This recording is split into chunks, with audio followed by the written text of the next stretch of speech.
Hey there! It's the Machine of Nonsense, episode 51, and it is into spooky season. We're all trudging through it, so we're doing a spooky draft today. I'm your host, Eric, joined as always by Kayla. Hey.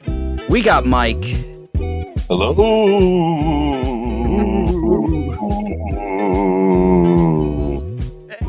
Tomas. I'm too spooked. I gotta go, guys. Too much. I thought I could handle this. But... Sorry, Tomas, come back. You can have all my draft picks, Mike. You earned them. Oh gosh, so that was a lot of something, folks. It's spooky up in here. We are doing the spooky draft. I will explain what that is in just a bit. It's not too dissimilar from we have done our year drafts before. I think we drafted the video games of 13, I want to say, on a previous episode, something like that. Think so. Then we got the redacted version. Yeah, sure it was. Whatever year it was, if you enjoyed that episode, you're going to love this one because it's themed. All right. Before we get on to that, what's everyone been up to? Tomas, been a while. What's up, man? Just working, living, playing video games. I beat Metroid Dread. Nice. That was very fun. Action. Dread, kind of a word used loosely for the game. I feel like most of the intensity I got out of the game was trying to get good. But I enjoyed that. Like they even give you like little loading screens that tell you is like everything in this game's dodgeable. You're just sucking, pretty much. It's like all right, shit. And, no, but I enjoyed it a lot. The story was pretty solid too. Metroid's kind of like one of those series where they just kind of like it's been so like every release has been like years apart, and unless you're like big time into it, it's like you lose bits and pieces along the way. But I was really big into the game, I guess Metroid 4 or Fusion, or I was big into that one, so I understood a lot what was going on in this one. So from now on, would we do game reviews or reviews of anything? We're going to do a new scale: like it, love it, don't want no more of it. So Metroid Dread, what would you say? Do you like it, do you love it, or do you want no more of it? I loved it. It was good. I'm a big Metroid dude. And Best Metroid? That's hard to say. Say it.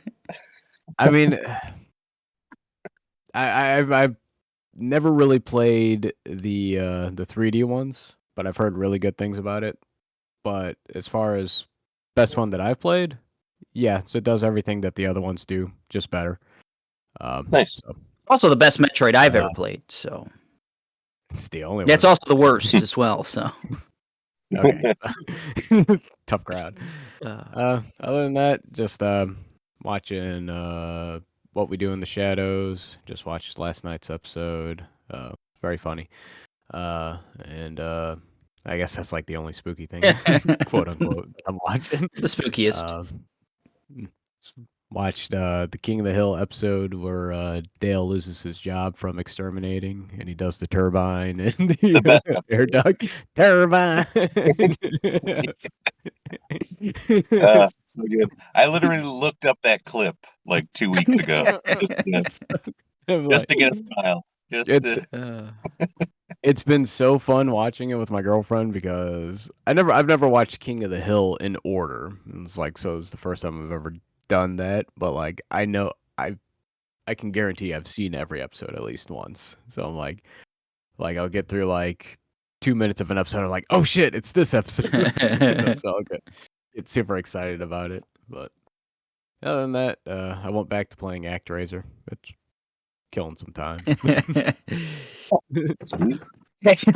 Oh boy, my cat just did some parkour.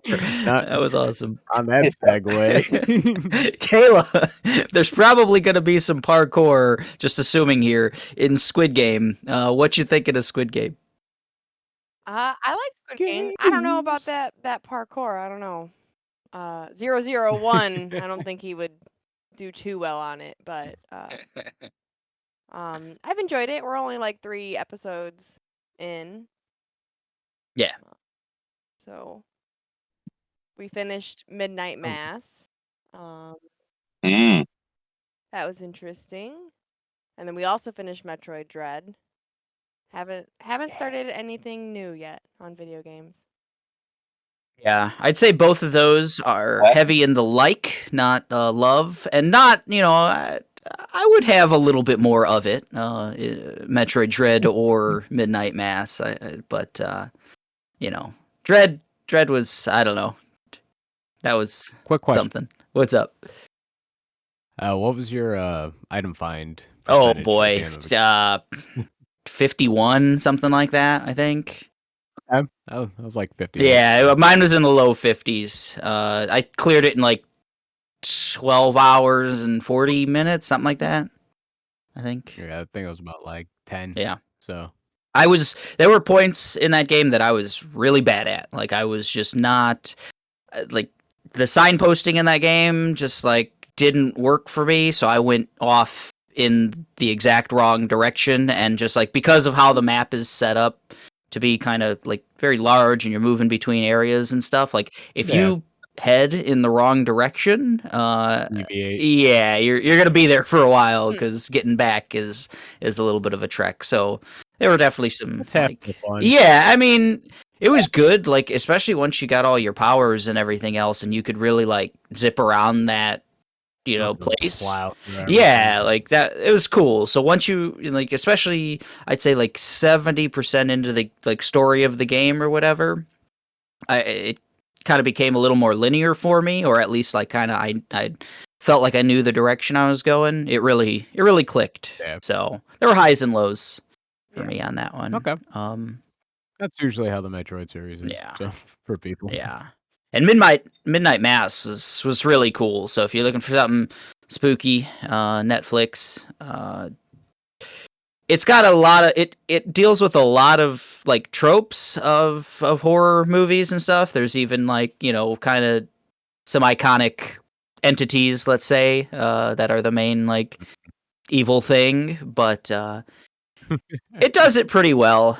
It's very monologue-y. We were just having this conversation with Aaron last night, and every character gets a nice big monologue in Midnight Mass, for better or for worse. Some of them are really, really good, and some are not that great, but good cast of characters. It's got a real, like, eclectic cast and stuff, and everyone gets to do a lot. So I definitely and it's not like horrific, so, like, even if you're just, like, mildly into scary stuff, it's not like torture porn or anything like that. It's more spooky.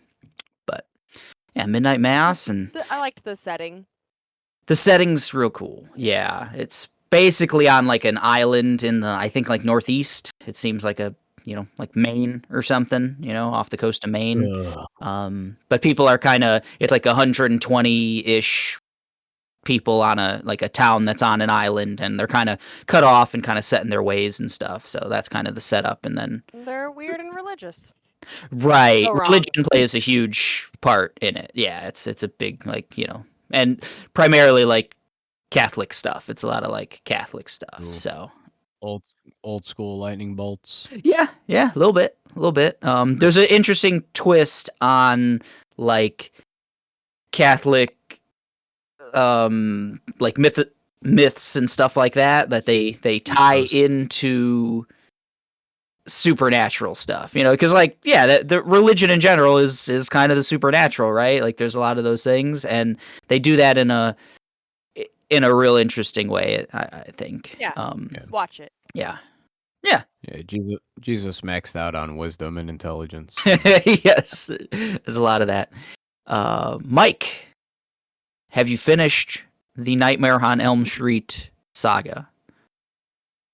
Hold on, you're trying to watch No, all of those? no, Oh my I don't. god! I don't think it's going to be finished. 4 really, really, really kind of. You could see where that's like I've said before. Where okay, this is where it really gets over the top. Really becomes cheesy. Um, Not really scary at all. Just kind of how outlandish is Freddy gonna kill somebody in this one? And I think every horror franchise becomes a parody of itself at some point. But no, not watch some stuff. Nothing's really popping up at me now. Nothing worth mentioning watching wise, except Succession. Watched the season premiere of that this past Ooh. Sunday. It was awesome. Go watch Succession on What streaming HBO. service? Oh, HBO. Yep. But got a Xbox Series S I saw that. this About as big as week. your head, bro. Yeah. I don't know whether That good or what it bad? says about yes or the size of my head, Well, but they're the same. It's got a big old brain in there, bro. That's right. That's right. And it's been really cool. It's been I was kind of like had some buyer's regret. Like as soon as I got like, man, why did I get that? You know, it's not even gonna be like it's not like a big beefy Series X or anything. But once I got my hands on it and got it set up, it was just so many great quality of life stuff. Like it I thought like, oh, I forgot to put like my saves up to the cloud. I'm not gonna get any of that. Nope, it just automatically synced up all that kind of stuff. Like Ooh. games look nice, they run nice. I've been playing Control Nice. again, been playing the DLC for that. fun. Kayla, me and Mike played Back for Blood together. It's great. Mhm. Yeah, we've been playing some Back for Blood. That's like a semi Left 4 Dead sequel, basically spiritual successor. It's a lot of fun so far. Kind of has like actual like progression, something that Left 4 Dead didn't really have. Like Yeah.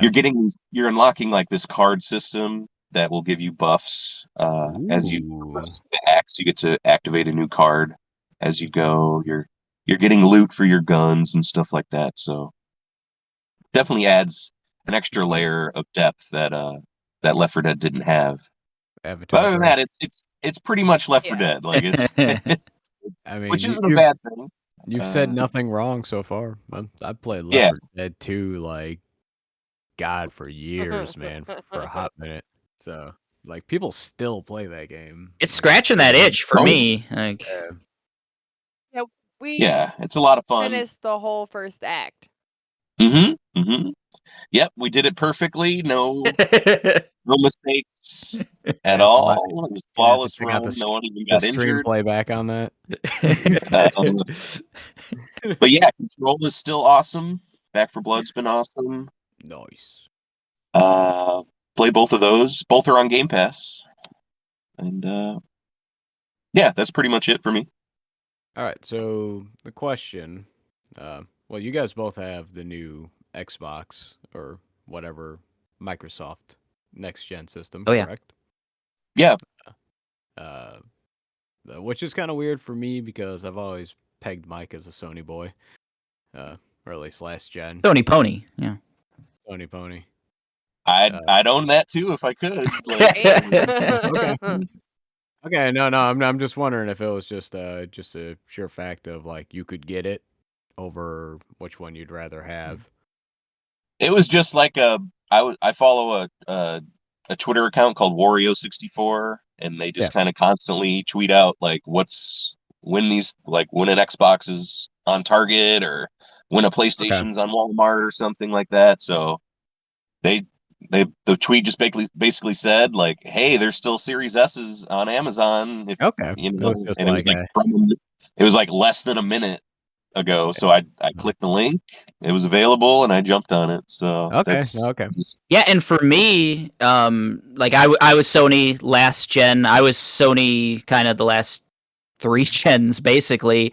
And the thing for me that I got the Series X, Microsoft does a zero interest payment program thing. It's called the All Access Microsoft or Xbox All Access. So there's like different tiers. You can buy it, whatever.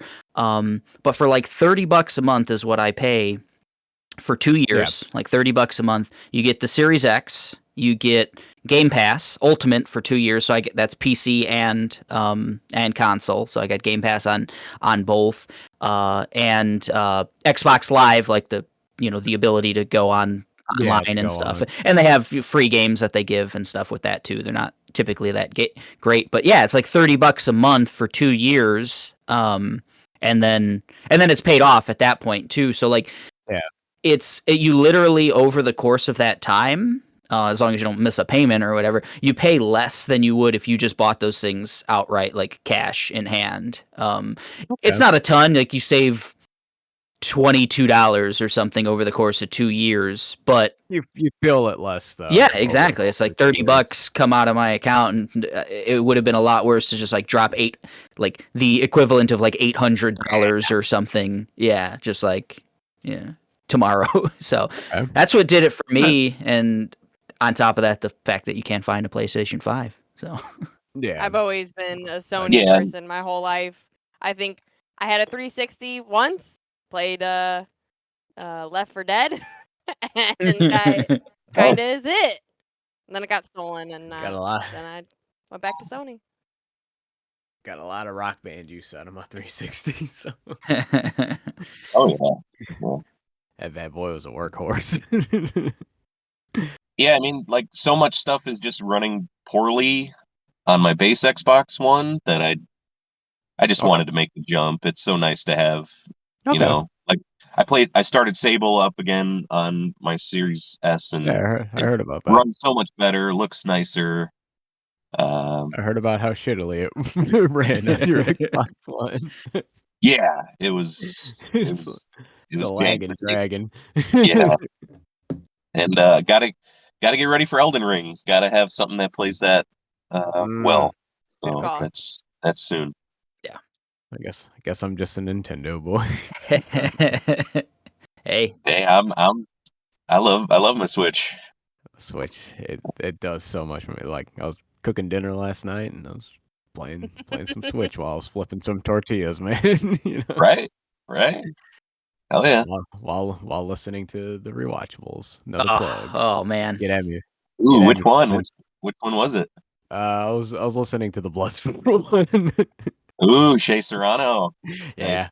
I love me some Shea. He's a bit of a spirit animal to me. So Shea is Bay, that's what they say. If we were to nominate another patron saints of the podcast, I would nominate Shea. So. It's good. I'm a big Simmons fan too, though, man. I enjoy Van Lathan's fun on the ones that he's on too. Yeah, he's like a recent addition, but he's great. The What About Bob one. Yeah, that was a good one. Good one. Yeah, but he was on the Holland Opus one too. I've just been plowing through the back catalog of that. I just eat it up, man. It's so good. It's like very good. Damn. If even movies I don't have any interest in, never gonna watch. I just want to know what Sean Fennessy has to say about it. Yes. How am I wrong about movies? Yeah. There's some stink on there, man. But yeah, call us, please. Yes. Ringer, we would love to. I've plugged you twice on this podcast. So. We are willing to give you all of our listenership if you want to share some of yours. Oh boy! All right. Yeah, we'll even plug FanDuel.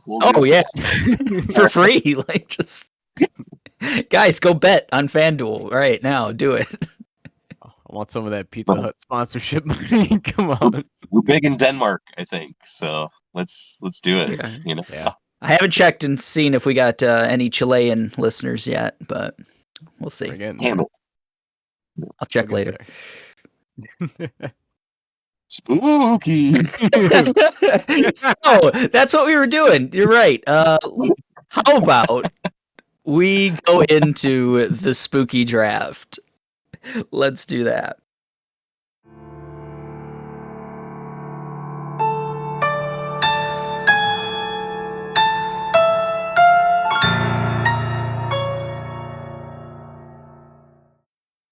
So the spooky draft, the rules, there are going to be 6 rounds. Every contestant here, so that's myself, Mike, Tomas, and Kayla, we have to fill in 6 categories by the end of the 6 rounds. You can pick whatever category to fill in on any given time. So the categories are best or favorite horror movie, best or favorite horror game, best or favorite horror TV show or series, best scene, kill, or sequence, best monster, entity, concept, and Wildcard, which is going to be choose your own category. Basically, you get to make up something, and as long as it would fit in this draft, you get to pick out a wild card. Do we understand the rules? Yes. Oh yeah. Mostly. All right, folks. Also, another thing. If one of your picks is questionable, if we don't, this is the spooky draft. It's not necessarily the horror draft. So you might pick something that's more of a thriller, suspense, something like that. Just be ready to defend your pick. And that's all you need to do. If you can defend your pick and it makes sense to the rest of the group, you get to keep it. This is going to be the episode where we have the Die Hard Christmas movie debate. Is Die Hard a horror movie? Oh, boy. More than a Christmas movie. Yeah. I mean, a guy gets hung, so... All right, folks. Give away my best stat scene, so... We're going to do this draft in snake style. I just did a randomizer. I promise it was random. Oh, you got first pick? I've got the first pick. All right, now tell us why it's Hans Gruber falling out of Nakatomi Plaza. Fixes in. So I get the first pick. Mike is second. Kayla Woo! third, and Tomas rounds it out. So in the first round, you'll finish up, Tomas, and then we will snake back to you to start the second round. So eat myself. Yes. Ouroboros. Yes, indeed. So I'm gonna start off round 1 here. I didn't plan for this, folks. Okay. So for television, I'm going to take the Ooh. television Okay. category. I'm going to go True Detective. Interesting pick. Interesting. Spooky I as think hell. there's some spooky ass shit in True Detective, and on top of that, it is a generally wonderful show. I'm saying season 1 primarily, but I'm going to go True Detective. When the villain is revealed in True Detective, and you're kind of there's like a 20-minute scene where you're just with that character in their house, and it's really unsettling what's going on there. So I Unsettling or spooky? think it toes the line. I don't think Eric is going too far off It's base spooky as hell. with A that lot of that shit. I Yeah. mean, spooky to me, if I got goosebumps, my hair is standing up, creeped out, spooky. Okay. Yeah, I agree. The fact that it intertwines with the Cthulhu, H.P. Lovecraft mythos as well, the King in Yellow story is a big part of True Detective season 1. And Mike, you mentioned the killer introduction scene. I think it's the end of episode 3. The detectives are kind of they think they know where to go find the kidnappers, killers, and the episode ends with a long shot of a field, and you see a dude in a gas mask Just like walking through this field. It's all like run down. There's like a trailer park, like trailer out there and stuff. It's just super spooky, and you don't know what's going on or what the detectives are gonna like get into. And they get into some shit. Yeah. All right, cool, Fine perspective. Nice. excellent, Mike. Round 1 for you. I was gonna pick TV first as well, but just to kind of mix it up, I'm gonna go with my best kill here. It's Ooh. from a movie called Deadly Friend. Ooh. Have any of you guys seen this? No, so you're gonna have to explain it in great detail. I'll explain it a little bit. It's a Wes Craven joint.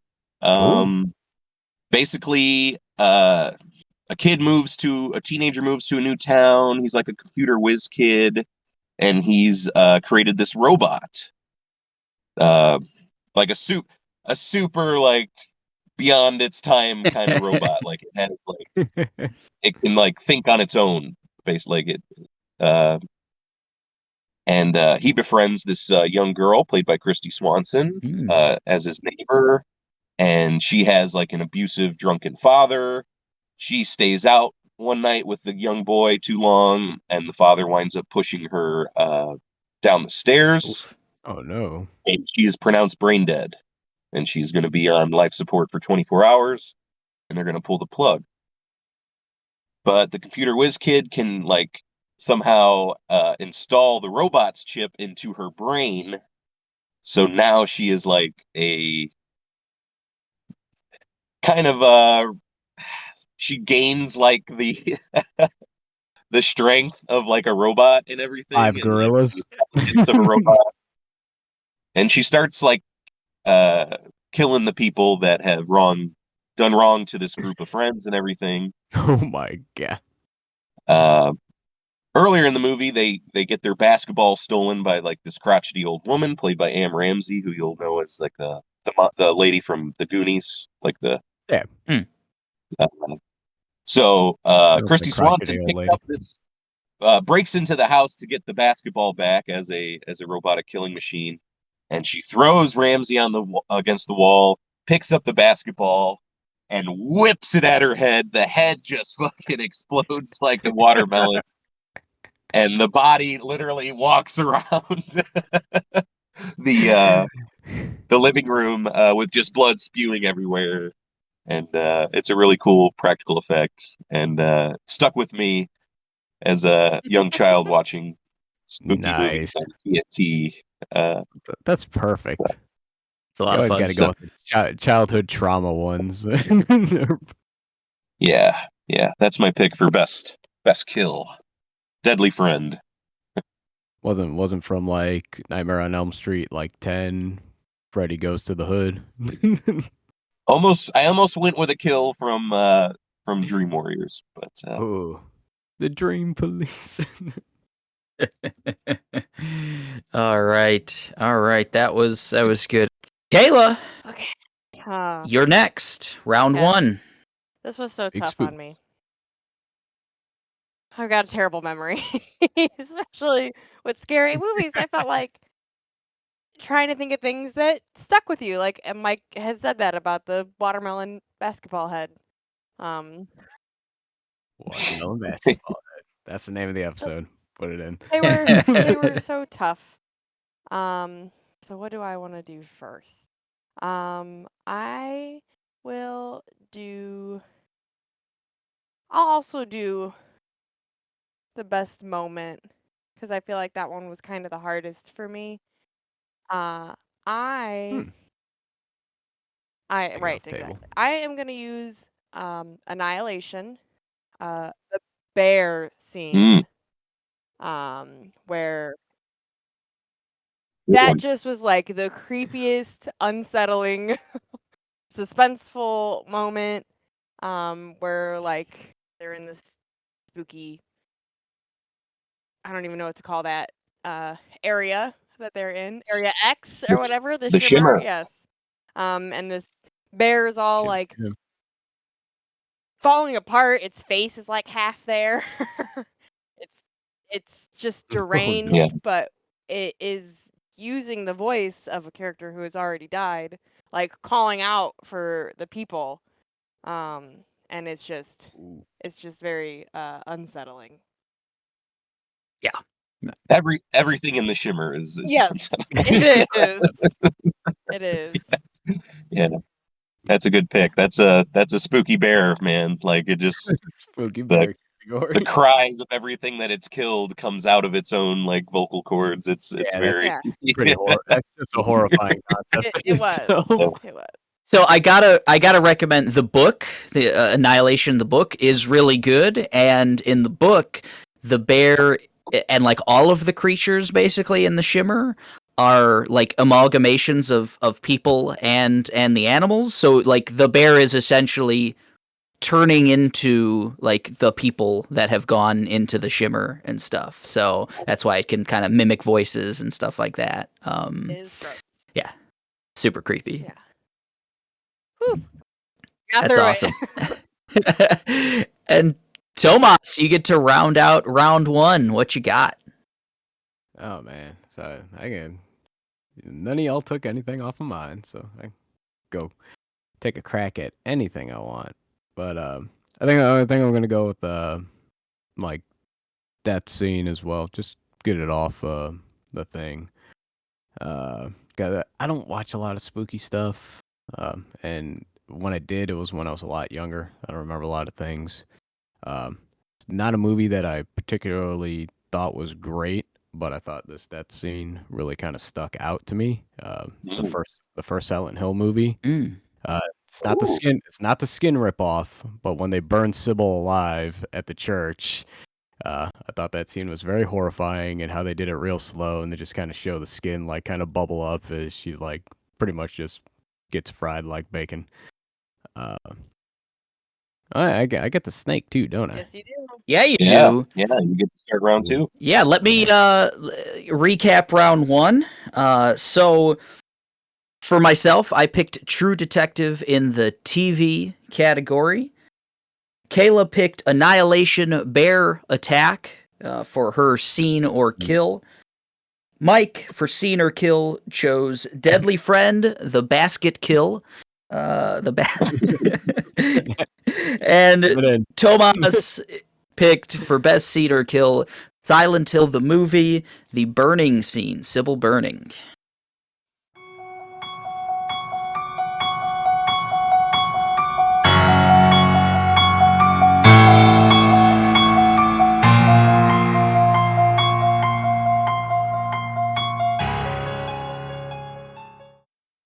focus, All right.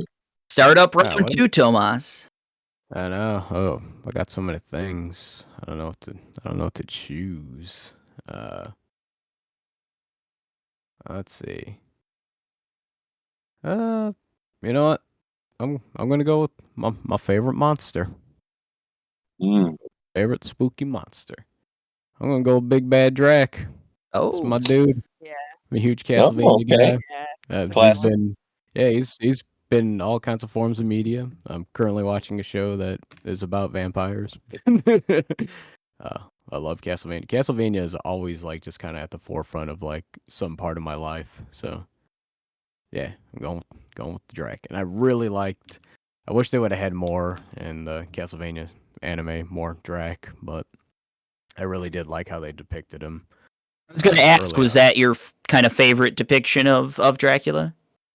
To this point, yeah, I feel like they did a really good job portraying a lot of those characters that have always had so little like story kind of fleshed out in the video games for me. So that's kind of why I like it. It's the most recent like scary thing I've watched too. So I don't know if I would call that show horror, but you know, Dracula's definitely a classic horror Yeah. monster. I definitely call that show, like, at very least spooky. I mean, that show's brutal, and there's... There's You monsters know it's and spooky. blood and I got a pumpkin. what's the pumpkin. The human characters in that show are Are spookier than terrifying. Yeah. the monsters, honestly. All And right. fuck Gary Oldman. That's right. Fucking Bram Stoker. Oh, wow. It's back, baby. Kayla, round 2. Are you going to besmirch the name of Gary Oldman as well? Good lord, it's like a Gosh, what do I mudslinging want to campaign do here. next? I'll do my favorite spooky game. And I picked Resident Evil 7. Dang. Shit's Nice. Oh, That man. one was pretty scary. Looks like someone lost a pick. Oh no. Oh, boy. Oh, Okay. no. Yeah, Kayla. Let's consult my long list now. There's other things. Oh, I got a list for games. Oh, man. You can find others. They're there. Hey, no. I mean, I'll just say great pick. Yeah. Excellent It just like rebooted the franchise for me. And it was I think for a lot of people.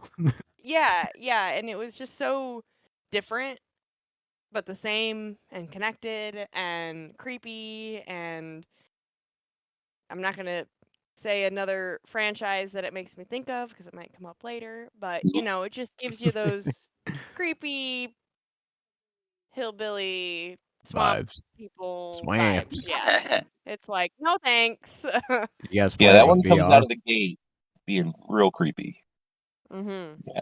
Yeah, and after 5 and 6 were less and less Yeah. on the creep factor, it was nice for them to just Yeah, kind and of it's nice. hit the It's not restart. like typical zombies or kind of zombie creatures coming at you. It's like weird mutated, which is still the same, but it is different. Bold, yeah. I mean, you guys also mentioned like just being terrified of people, like especially with the Castlevania thing. Like, I think not knowing what somebody's gonna do is scarier than like, okay, I got this giant thing that I know is gonna shoot me with a rocket launcher. Or, it's like, so Yeah.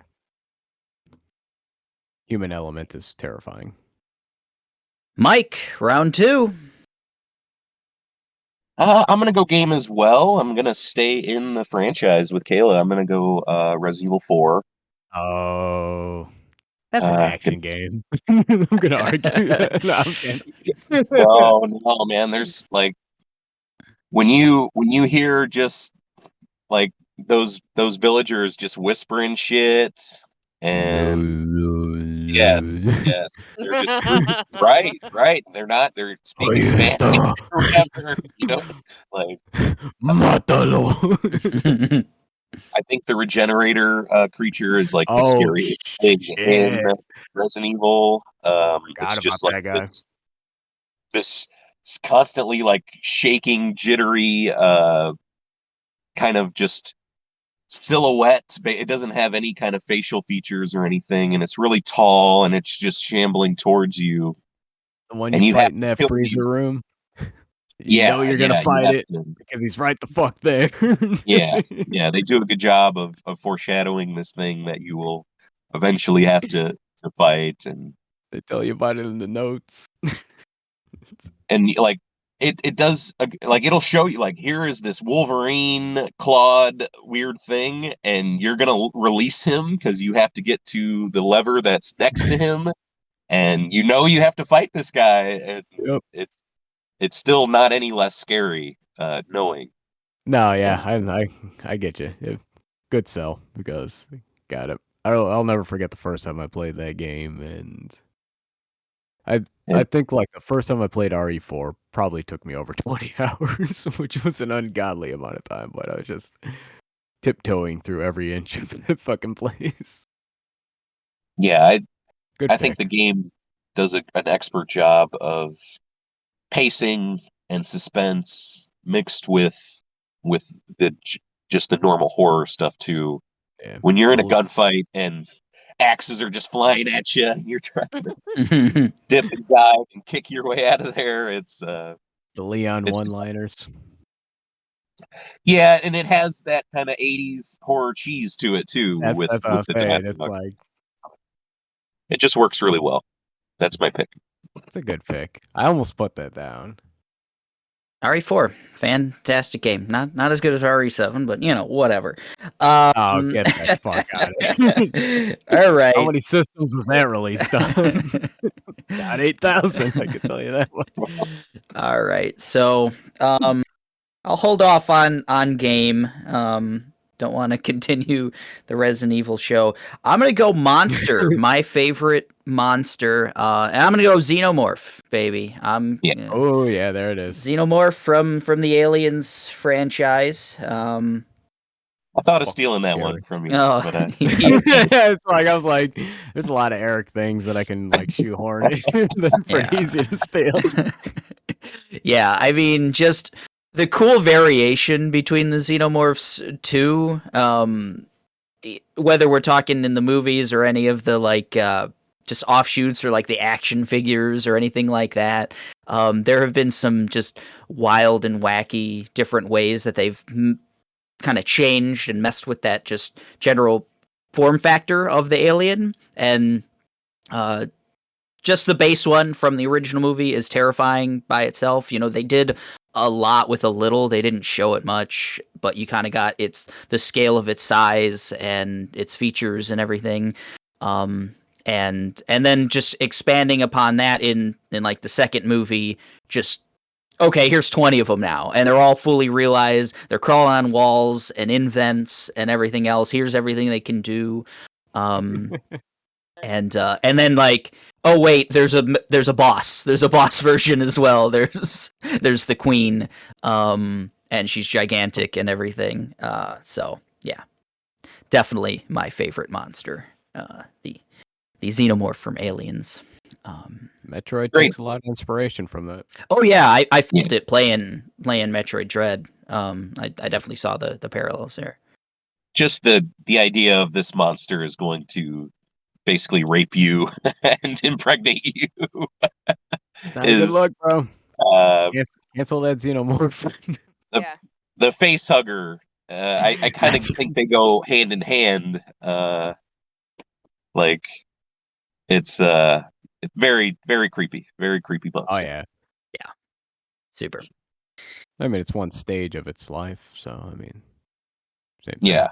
Oh yeah, same being. And I assume the queen just kind of, there's probably lore behind it, but I'm just assuming one of them decides to grow up a little bit bigger and just becomes the queen. That's how that works. So, we'll go with that. Yeah. So round 2 concludes with me picking the Xenomorph from Aliens, Mike picking Resident Evil 4, Kayla picking Resident Evil 7, and Tomas picking the iconic Dracula. Big bad.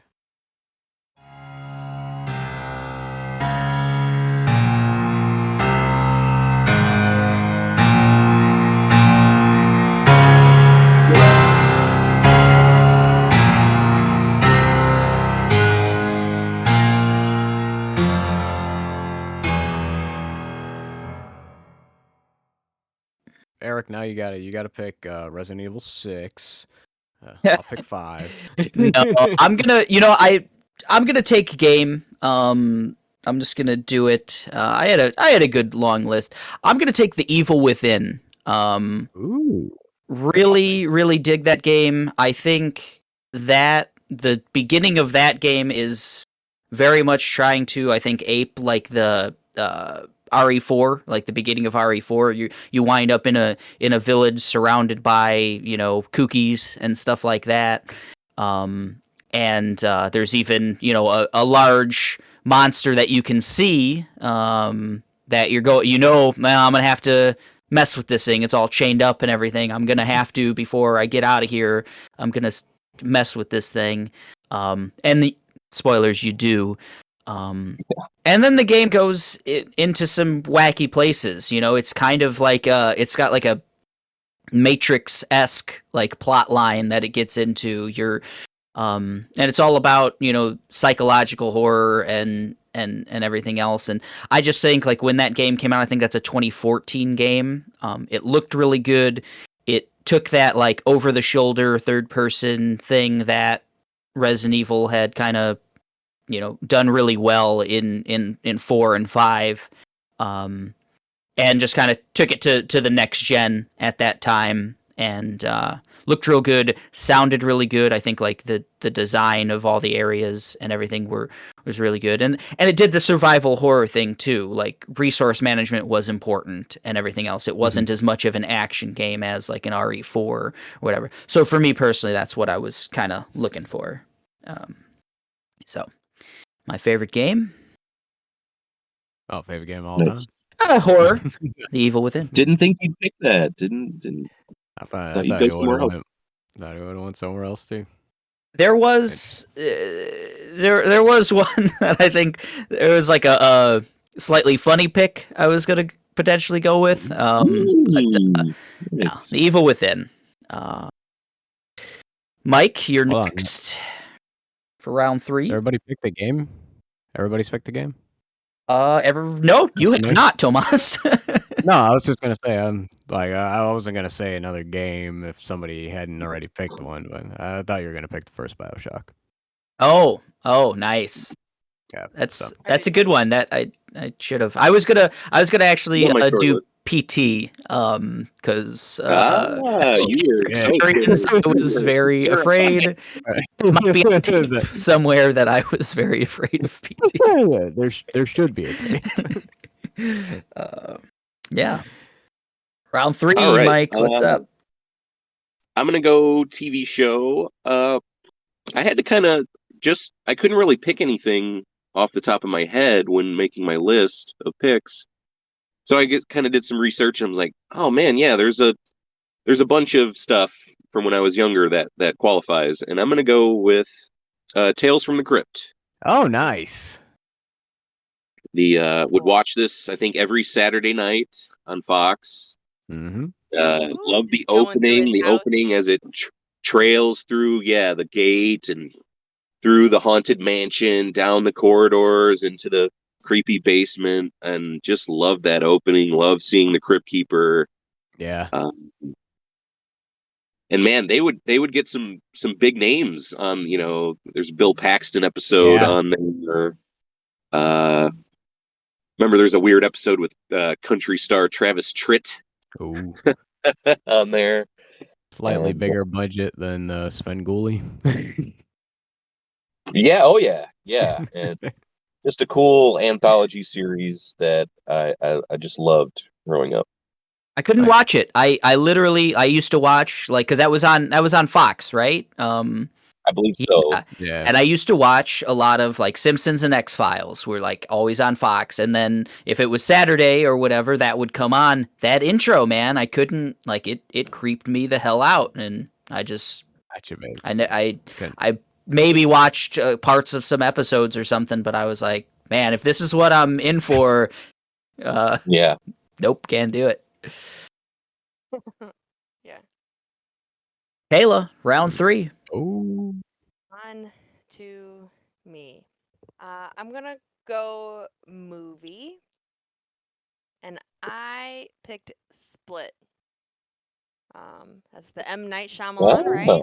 Yes, yeah. Nice. So, yeah, James McAvoy is like, I don't know, 14 or 24. I don't know why 4 is sticking out in my mind.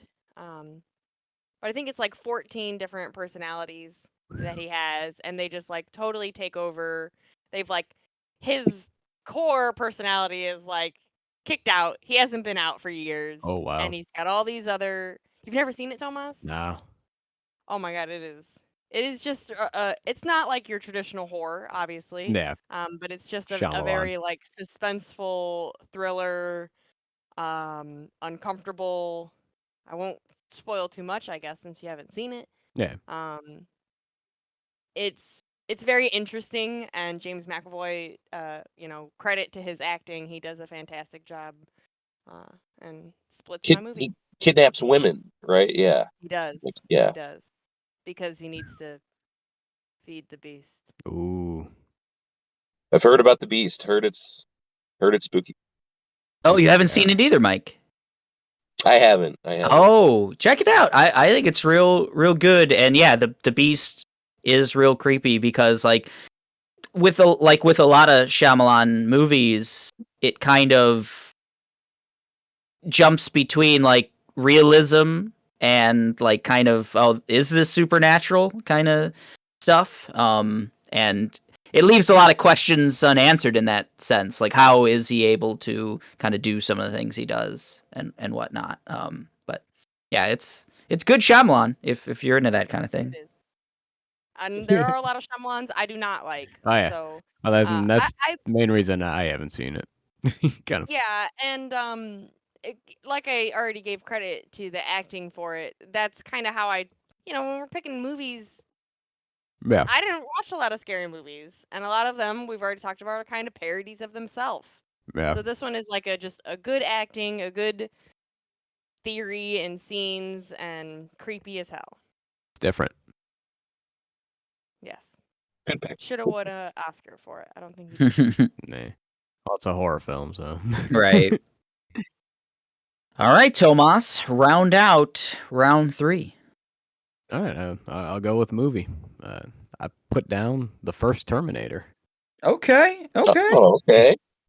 I just really enjoy that movie, and I think Arnold as a Terminator cyborg, that was just the perfect like role for him.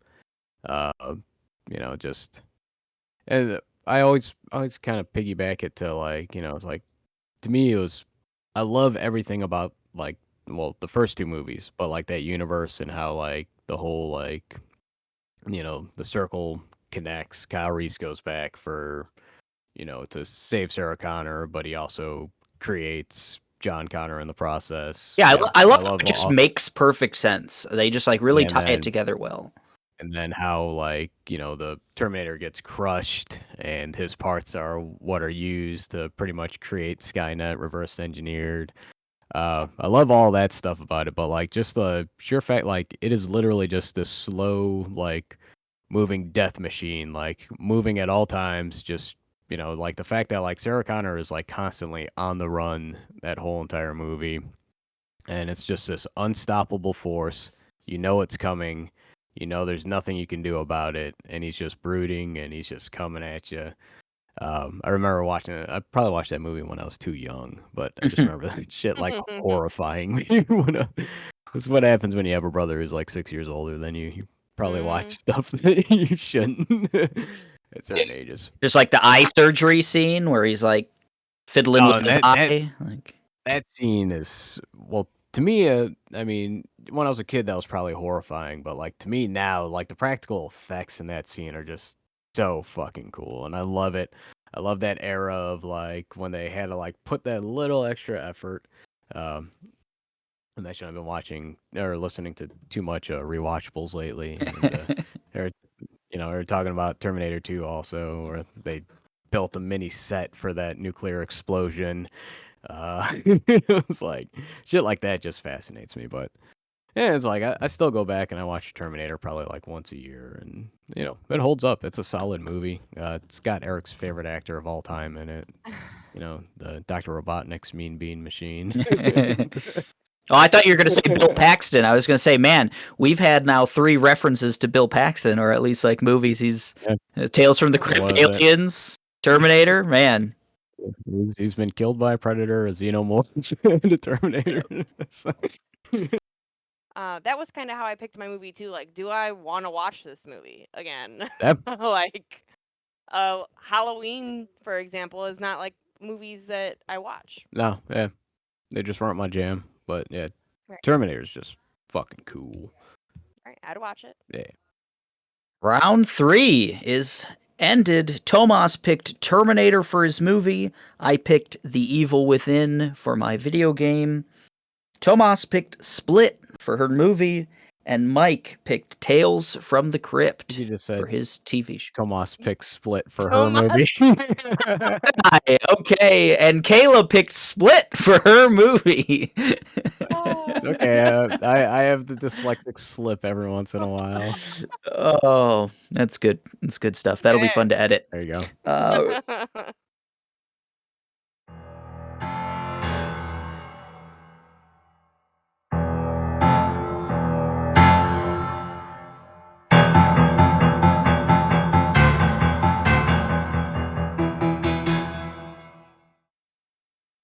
Start up round 4 for us, Tomas. All right, let's just go down the list. I'm gonna go with game because I'm the only one who hasn't done it. I put down Silent Hill 2. First one, nice and spooky, scary, but 2 is more of a psychological horror kind of thing. I enjoy shit like that. We talked about sound design on your game, Eric. I think this game used sound design. It used shitty controls, dark lighting. It even used hardware limitations to its advantage. The fog on the outside was because the draw distance looked like shit, but it added to the effects of just the town that you're in. Um, just overall solid game. That's just like another one that like I pick up every couple of years too, just to see if it holds up. And I've always enjoyed it. It's another game that I also like to share with other people, just for that kind of like video game experience. I don't feel like you get it as much anymore, but I think it did a lot of things right. Rest in peace, Konami. Oh man, They're coming back. we need a new Silent Hill, man. We need a new Silent Hill, and a new Castlevania for that matter. So Only if they're good. I'll take the bad ones. Hey man, I played the medium. I'll take bad Silent Hill. That was like a blip for like half a second on the radar. Kayla, what do you got for round 4? I'm gonna do show. And I'm gonna do Castlevania. Nice. Loved it. I loved it. Very spooky. Wasn't super spooky, but it was creepy enough. It definitely has spooky elements. Like that demon underneath the city inside of the church. I want more. So the mayor of that town that like leads kids to like this death pit by an apple tree or whatever it's a really well like the reveal of that was really well done in that show. The demons in the first season are so cool too. Like when that I forget what the name of the bishop is or whatever. It's like, this is a house of God, and the demons are like, there is no God here. It's like it just and I felt like this is essentially a closed chapter. They might give more in the same world, but this is our closed chapter. So I felt good about picking something that was finished. Yeah, open and close. Yeah. I was always afraid for like maybe not the main characters, but like anyone adjacent to the main characters. They weren't afraid to like just violently murder people in that show. So I was always like afraid that, oh man, this character I like or whatever is probably not going to be here for too long, and they're probably going to die like a horrible death. It just reaches to so many emotions. It also makes you laugh. It makes you cry. It makes you scared. It's fun. It's a good one. It does a lot of good things. All right, Mike, round 4. Pinhead, man, just that. I don't know even how they get that guy to look like that. If you haven't seen him, look him up. He's just like a completely white figure with like some 9 Inch Nails, Trent Reznor kind of look of that era. Bunch of nails in his head, perfectly like lined up, and what's going on? Like he's just all about just pain and pleasure. Yeah, so and just real creepy, real creepy. Even to this day, get just such weird vibes from that. And going Pinhead. Wait, what are they called? Cenobites? Yeah, Cenobites. Yeah, his whole gang of it's his fucking creepy as hoo. Yeah, I do not want to watch any of that. It sounds awful. It sounds so very terrible. Yeah. I've never seen it. I didn't really know even what it was about until I watched Rick and Morty, and they have a little scene in there, the whatever you just called them, Cenomites or whatever. Cenobites, yeah. And so Eric told me like, oh yeah, that's like what they are, and I was like, nope, I can't watch that. Not even a little bit. There's like a deep lore rabbit hole that you can go down with this whole entire series. Yeah. So Clive Barker, weird For guy.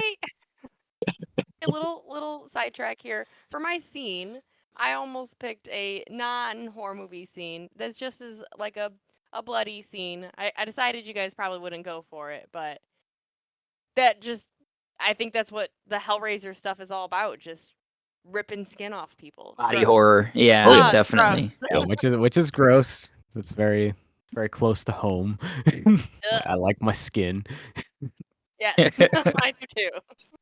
Weirdo. You like your So does Pinhead. So does...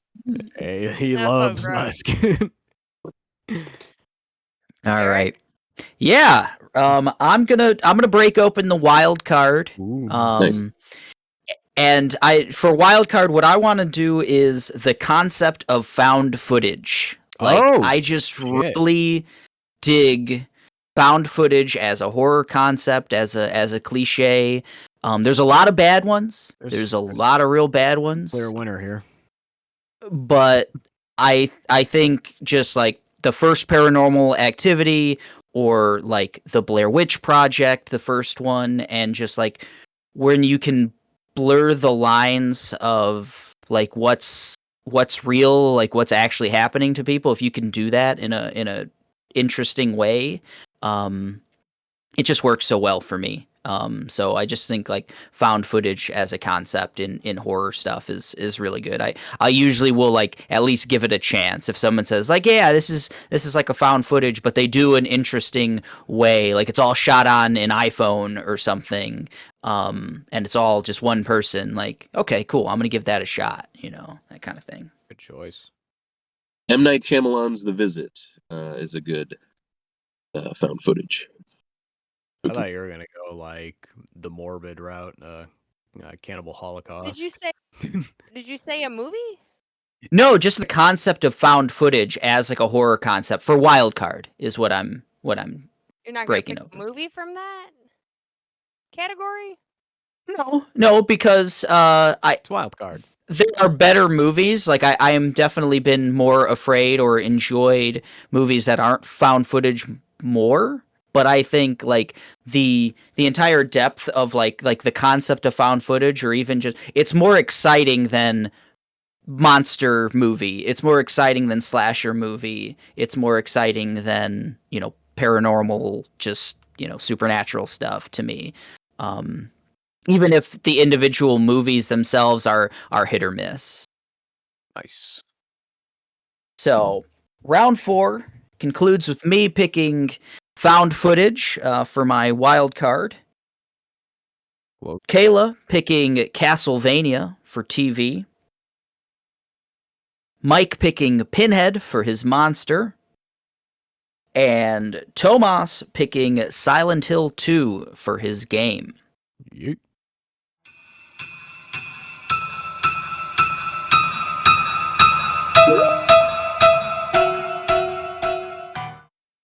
On to round 5.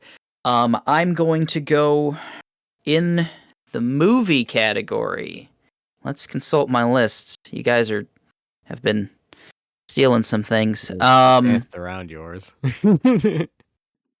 I really like the movie Insidious. I think it's my favorite like modern horror movie. I don't know that it does anything new or like over the top, but I think it's just it is a creepy movie. I think the monster that they introduce late in the movie is really creepy looking, really bizarre looking. And there's just some scenes throughout that movie that just like had me really creeped out. There's I guess because we still have scene kill out there, I won't go too far. But yeah, Insidious. Really dig that movie. And I think it looks really good. It is a well done. Like none of the special effects are cheesy. The practical effects are all solid, and it's pretty well acted too. Like it's just like it's not overly campy or anything like that. It's semi believable as like a horror movie can be. Nice. So it's my pick. Yeah. Yep. I'm gonna do my wild card, and talking about effects, I chose to do best practical effects Ah, in a horror movie, and so good. watching a lot of old, like, kind of 80s, 90s style horror. That's just when it was so good. Like, nowadays, you can't really get a horror movie that's not full of cheesy CGI or Yeah. stuff like that. And I went with John Carpenter's The Thing. It's Oh just such fuck. great use of real effects. Like, the monsters they created for that still hold up, still look good. There's only one little scene at the end where they had to use some early CGI that doesn't really Yeah. mesh well, but other than that, that whole, like, the defibrillator scene where, like, the chest just, like, eats the arms and shit. Top stuff. Just so Yeah. good. It was just more fun, like the effort and Yeah. because like it's like it makes you wonder, is like, holy shit, it's like, how do they make it look so real? Or like, just I know I've probably talked about the rewatchables too much on this, but like just listening back to like some of the older episodes of stuff like Total Recall and like, Terminator and all those things, like the amount of effort and like back then, like I always think back, like what would that have looked like, if like I had seen it like when it first came out. You had no barometer, you had nothing to match it off of, CG didn't exist. It's like, like, and even by like a today's standard, it's still like mind blowing, like the amount of effort that, to make it look as real as it is. Like, it's not real, but like it's still like if you can get it like at least like 90% like convincing. I don't know. I just love that. I love that pick, Mike. It's very good. Thank you. Real good. Yeah, I think the coolest thing or the most like impressive thing about practical effects is that like it's so dangerous. It's so like you can break that shit. Like anything you're making or whatever else, Mhm. like if you bend it the wrong way or apply heat in the wrong Oh, way yeah. or whatever else, you can ruin just like hours or days of work. Where like CGI, it's a computer, so Yeah. you could always fix it, like, but you could ruin an entire concept or whatever that you came up with, or like fall into something on Yeah. like, oh, you accidentally like I'm sure that happened on The Thing or whatever, like any of these movies that use practical effects where they're like just throwing shit against the wall, like, oh, let's see what happens if we like melt this and what does it look like, or Yeah. like playing around with that kind of stuff, and you could just either completely ruin and waste hours or create something iconic, and It's like that's we super got cool. one shot at this. Yeah. Right, yeah. It's so ballsy, it's so brave. Yeah. I think that's part of it. All right, Kayla, round 5.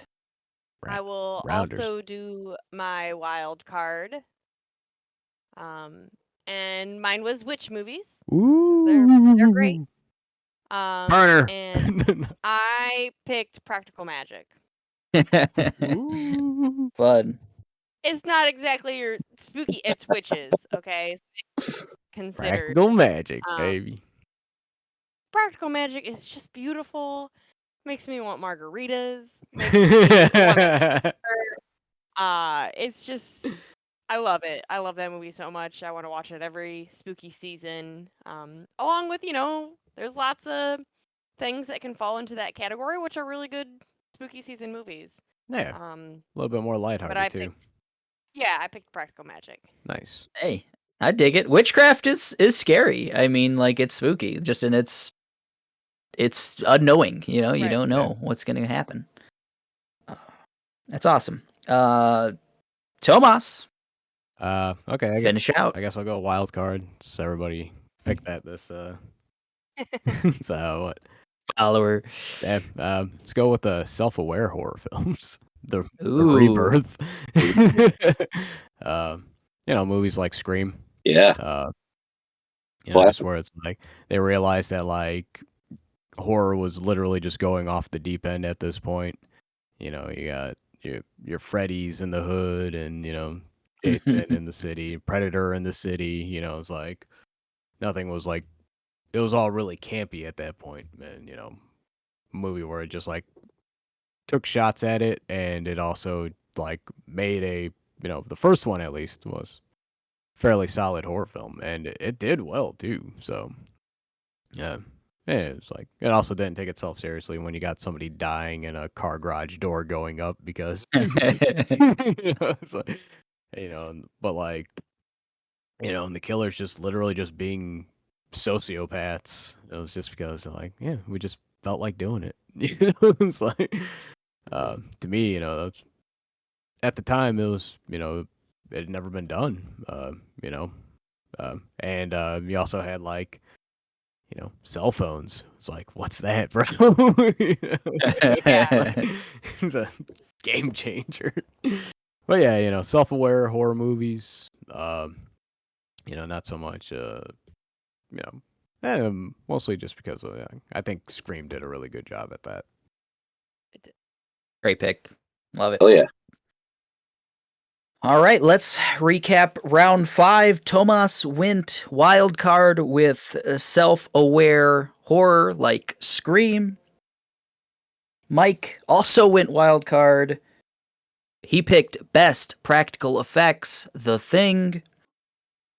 Holy smokes, Kayla went wild card. She picked witch movies like Practical Magic. Woo! And I went off script. I picked a movie, just a plain old, silly, spooky movie called Insidious. I didn't get the memo that we were all going wild card. Sorry. Should have hung out with the cool kids, Eric. I know.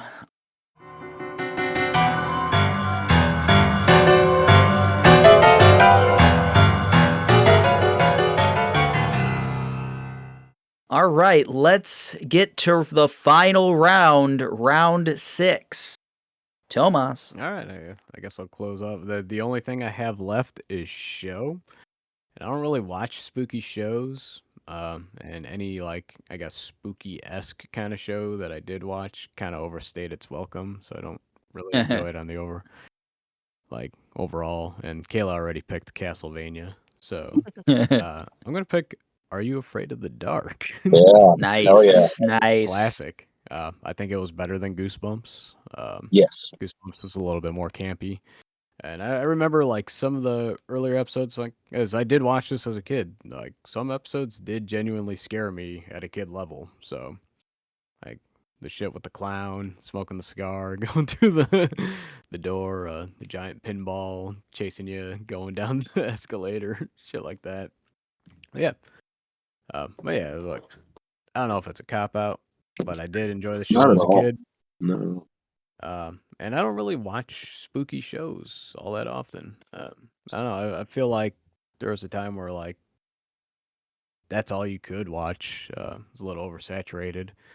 And then you had your era of The Walking Dead's, where it's like that was the only thing you could get if you wanted that. But yeah, Are You Afraid of the Dark? That's my Nice. last pick. Another creepy opening. But opening's probably creepier than the show. But man, that opening was not fun. Not fun for me. All I know is that I wanted that bag of magic dust they always threw on the fire. Oh yeah. Like, And just such a fun concept of just yes. the Midnight Society. We're gonna get together. We're gonna hang out at a weekend campfire. or whatever around a campfire and tell spooky stories. Oh yeah. It was ground up peyote, actually. Oh, okay. So yeah, they were tripping balls. I mean, it was crazy. It's a group hallucination. Yeah. Oh boy, I loved Are You Afraid of the Dark? That was great, and I gotta parrot Mike. The opening's terrifying. I think it still is. I think I watched it on like YouTube recently and was like, "Yep, this holds up." That swing just swinging on its own. No thanks. It was that creepy leprechaun like statue that was in that attic. Oh man, I remember the first time seeing had to nope out of it like Eric did with Tales from the Crypt. Out of it. No thanks. Yep. I think I had to watch like multiple times just to get through that opening and actually watch an episode of Are You Afraid of the Dark? Yeah. I remember there was a really cool episode with like a fire monster. It was like set in the fire station through most of the Oh, episode. I watched that episode a lot. I remember anytime if I could catch a scene of that one, I would check that one out. After all that, Mike was changing the channel, man. Couldn't hang Nice. right in the door. Yeah. Had to change to in living color on the next channel. Damn right. The only fire monster I want is Fire Marshal Bill. Fire Marshal Bill. All right, Kayla. Hopefully that wasn't a spoiler. Hopefully you didn't pick Fire Marshal Bill for your monster. Nope. This one was also really, really tough for me. So I just had to pick one. I picked, I don't know what they're called, but the monsters from A Quiet Place. Nice. Things are super creepy. I couldn't live in a world where there could be no sound. That would be real tough for me. Almost picked scenes from these movies. Mhm. They're creepy and scary. Yeah, that's what I picked. Nice. Awesome. They're just so fast. Yeah, anything. Yeah, anything that's like larger than I am that just moves in creepy ways and just runs at you and takes you away is nope. Yeah, when the killing makes sense, it's horrifying because Right. having this like monstrosity that walks at you with a knife. Yeah, like, I can keep running. I can outrun him. Something that's got superhuman strength Out of and this world, fast, yeah. and actually uses those skills to murder. Yeah. A little horrifying. Yeah, and they're super good jumpers and climbers and stuff too. Like you just can't get away. You just like there's no fighting it. Right. They're scary. All right. My final pick. Save the best for last. Ooh. Could have used this movie for multiple categories here. I'm going with Ari Aster's Hereditary. Oh, okay. Man, what a movie. The it's just basically like a family's descent into mental illness, and also with a dash of demon worshipping as well. Little sprinkle. Just Toni Collette's performance in there. He's like, if there was anyone from a horror movie that deserved some kind of award recognition, it's this one. She does such a great job. There's a scene after the son has been responsible for the death of his sister, his younger sister, and she just unleashes all of this like anger and fear upon him in this scene. It's just so good. Really creepy stuff throughout the whole movie. The actress who plays the sister who died, she's real creepy looking, like without any makeup or anything. So disturbing to look at. I know that might be mean, but it's true. And it's a movie I will watch every spooky season for the rest of my life. I think I love it. Wow. What the fuck ending? Like that's like a wild ending, that one. Yeah, and just visually, sonically, everything about it is great. I will watch every Ari Aster movie that he comes out with now because of this. Just great stuff. Love it. Go watch Hereditary. Nice. All right, I get to wrap this whole thing up. Round 6, the final pick. Don't disappoint. So I have Seen or Kill, and this is not only one of my favorite scenes in a horror movie, it's one of my favorite scenes in a movie, period. It's the opening scene of Ghost Ship. Oh, yeah. The movie itself Good one. is whatever, it's fine. It's actually got a better cast than it probably deserves. But the opening scene kind of leads you to the twist later on in the movie. that like kind of it was a planned event. But the opening scene, spoilers for a 20-year-old movie at this point, just you've got this celebration on this ship, and you're following kind of the point of view of a little girl, and she wants to dance. They're having a party, like a New Year's style ball on this fancy ship. It kind of looks like the Titanic, but it's the 50s. So everyone's, dressed up in their tuxedos and everything else, and it's all just seems like fun and interesting. And then they pull away a couple times to like some mechanical things, like a cord and like a winch and stuff like that. And you're like, what are they showing this? And you don't really know what's going on.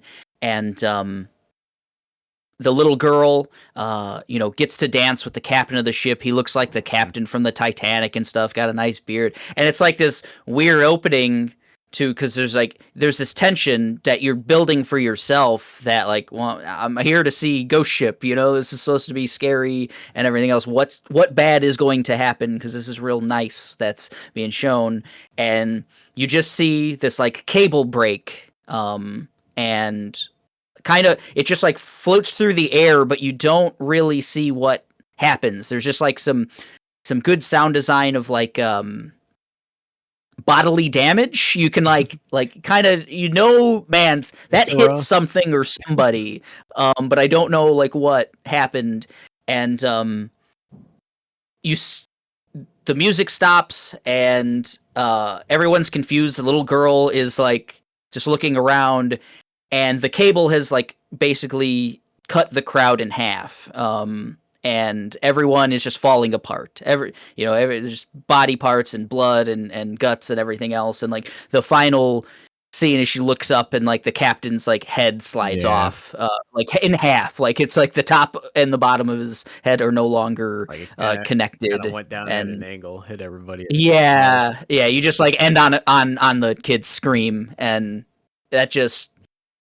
I can kind of like play that whole scene out in my head, and a solid opener. It was so creepy and so just gross and everything else. And then we don't like need I to said, talk about the rest of the movie. Yeah, there's a soft middle, let's say, and then I think it wraps up okay. Thought we could get one podcast without talking about fucking Ghost Ship. God. We didn't even get to talk about Ghost This one, Rig. baby.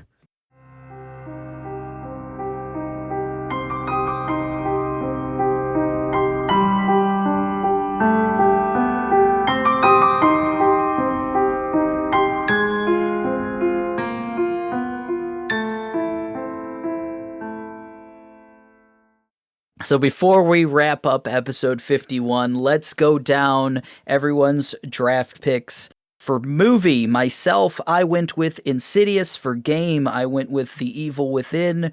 TV show was True Detective. Scene or kill was The Ghost Ship opening. Monster is the xenomorph alien from the Aliens franchise.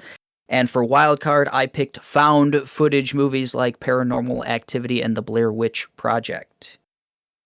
Kayla picked for movie Split. For game, Resident Evil 7. For TV, Castlevania. For scene kill, the Annihilation Bear scene. For monster, The Quiet Place Monsters.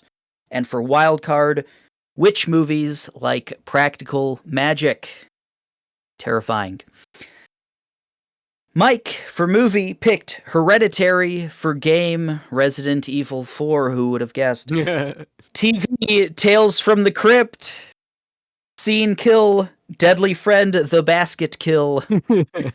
Yes, look it up. Monster, Pinhead. And for wildcard, best practical effects, The Thing.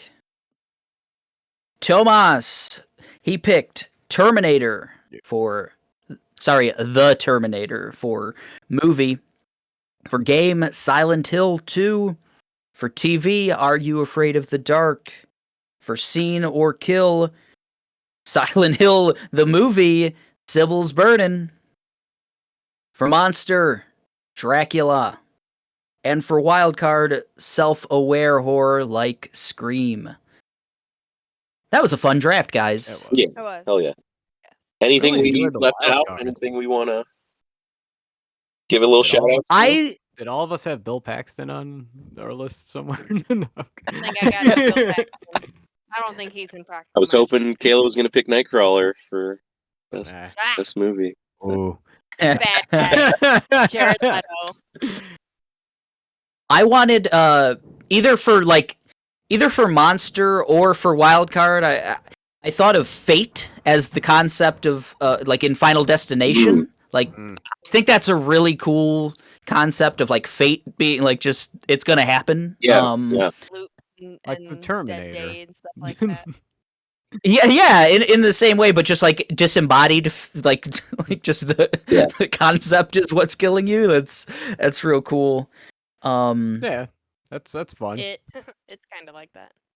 No, I also I thought of a cool wild card like best scary scene in a non-scary movie, or like best like horror scene in a non-horror movie, and I specifically thought of there's a scene in Zodiac where Jake Gyllenhaal is like in a basement and he's dealing with this very shady character and stuff, and there's just it's real tense, real scary, and that movie's not very scary otherwise, but that's a horror scene in a non-horror movie. Non-death scene.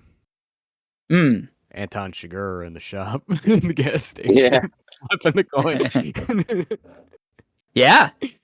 He's a monster. Like, if someone would have said Anton Chigurh for Monster, it's pretty good. Yeah. It's all coming to me now. Mine was going to be the Martian scene. Mm. In The Martian, when he is being left on Mars, he gets like impaled with debris. Ooh. And has to perform surgery on himself in space. I fainted there in the movie theater. So, like, I know it had to be good if it was so gross. I fainted. Because I remember it started happening and I knew, like, nope, this isn't going to be for me. And I'm, like, looking at the ground. I'm talking to myself. I'm like, don't listen to it. Blah, blah, blah, blah, blah, blah. blah. Trying to make all kinds of noise so I couldn't hear the surgery upon himself. And nope. Still fainted. Done that before too. I've literally gotten a tooth extracted. I've tried to block out all the sounds and the popping and stuff. And when I went to go pay my bill, I woke up. It was like I was just on the floor. I'm like, what the fuck happened? Honestly, space surgery could have been a whole concept. So, like, I'm thinking, The Martian definitely. Prometheus. There's and Dead Space, the eyeball like surgery scene. I'm surprised nobody picked. It's not really surgery, but I thought someone would get Dead Space. I definitely had it on the short list. Yeah, I'm surprised you guys didn't do any Bloodborne.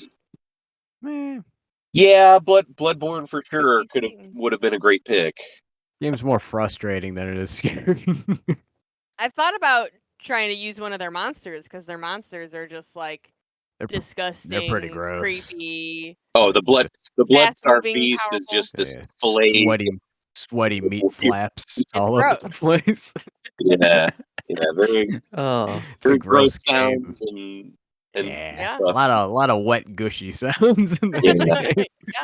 The cinematic like opening. I think if you just let it like not like it'll load a cinematic. That's just super creepy and gross. Like. The space debris scene reminded me of Joel falling through rebar. Just thought I needed to put that out there. I'm like, The Last of Us wasn't mentioned at all. I think that's a good, horror game. There's some great scenes in that are pretty terrifying stuff. Definitely tense. Whenever you're gonna have to start up a generator at some point. No. The lights are gonna go out and spookies are gonna. I thought for Monster, I almost went Pennywise from the original It Fridge. Oh, definitely. Really well done. Really fucking creepy. Rewatched chapter 1 recently, and it's just that scene where he's like crawling out of the fridge, like he's all like disfigured inside the fridge, and like slowly like comes out of it and just creeps towards the kid. Oh man, that whole house scene. Very, very scary. Mhm. Very creepy. The original of that movie horrified me. Yeah. as a Yeah. kid. Like But it is one of those ones that the sequel, the years later, did still hold up and did do really well. Not a lot of movies can do that. Mm. Yeah, reboot, remakes, that kind of stuff. Yeah, not great in the horror genre typically, yeah, but it's a hard sell, man. Yeah, going back to that miniseries, it's kind of laughable now that I was so terrified by that. Mhm. And then to get a reboot that really like, no, this is what you were scared of. Like this concept of this creature, this is why he's Yeah. scary. So Thought about him too. Pennywise, good one. There's a lot. in Saw, the first Saw, it's kind of a small scene. It's when so there's two dudes, and I know one's like Carrie Elwes, and the other is some other guy, like, you know, tied up, and they're reminiscing about like how they were captured or whatever, how they got there, and the other guy's a photographer, I think, or a reporter or something like that. So he comes home to his apartment and the power's out. So it's pitch black, and he has to use the flash of his camera to like find his way around. Until finally he flashes on like the pig monster or whatever. Yeah.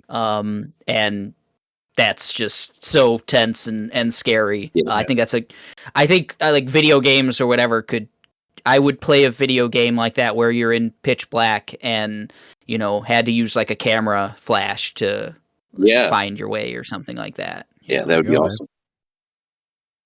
You better write that down, baby. Somebody's got to steal this.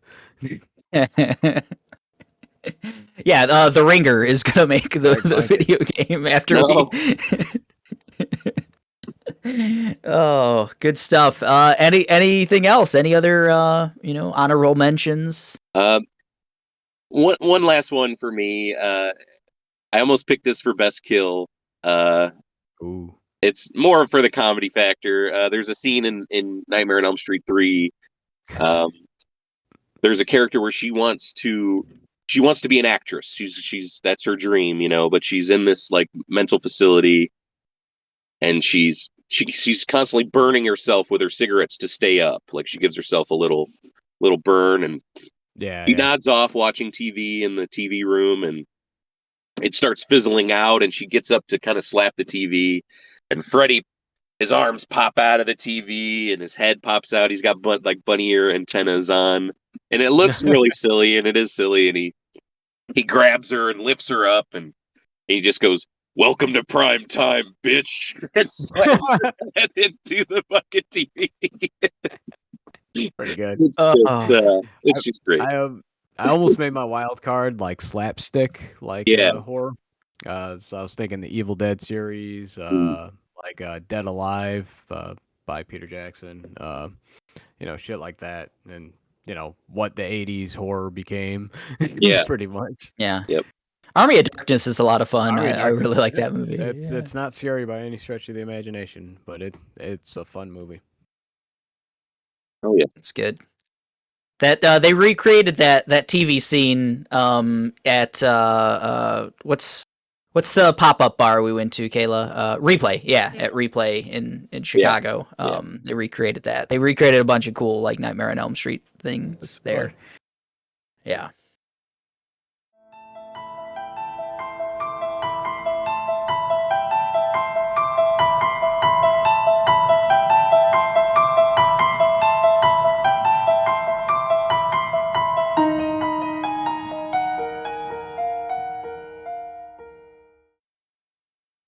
Oh, goodness. All right, so that was the spooky draft. Nope.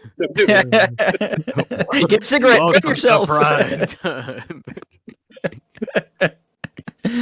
Oh, we picked a lot of spooky stuff. I'm going to post all of these lists to social media, maybe do a poll, see who had the best list, see what the fans are saying on Monstars. But as I always ask you, please check out the podcast. If you haven't, we have now 51 episodes plus some bonus episodes. So go back, listen to some of our older stuff. We got drafts, we've got games, we've got the bracket of nonsense. If you haven't checked us out yet, do it now. And after that, tell a friend, leave a review, a rating, a comment, anything. If you have any questions, hit us up on social media. We have Facebook, Twitter, and Instagram, as well as a Facebook fan group called Monstars. We'd love to hear from you. If you want to leave us a voice message, you can do that at anchor.fm/machineofnonsense. We'd love to hear from you. Haven't gotten one of those in a little while. Let us know your favorite spooky stuff. We want to talk about it. Spookiest. Hell yeah, it's still spooky season. We've got a couple more, like a week left. Halloween's coming up. Let us know what you're wearing for Halloween. Invite us to all your Halloween parties. We'll do a podcast on the site. And we'll bring a Ouija board. It'll be great. There you go. So this was episode 51 of the Machine of Nonsense. We did the spooky draft. We're getting out of here. Thank you for listening. For Tomas, for Mike, for Kayla, I'm your host, Eric. We are saying goodbye. See you later. Bye. Call us Bill Simmons. Yes, please.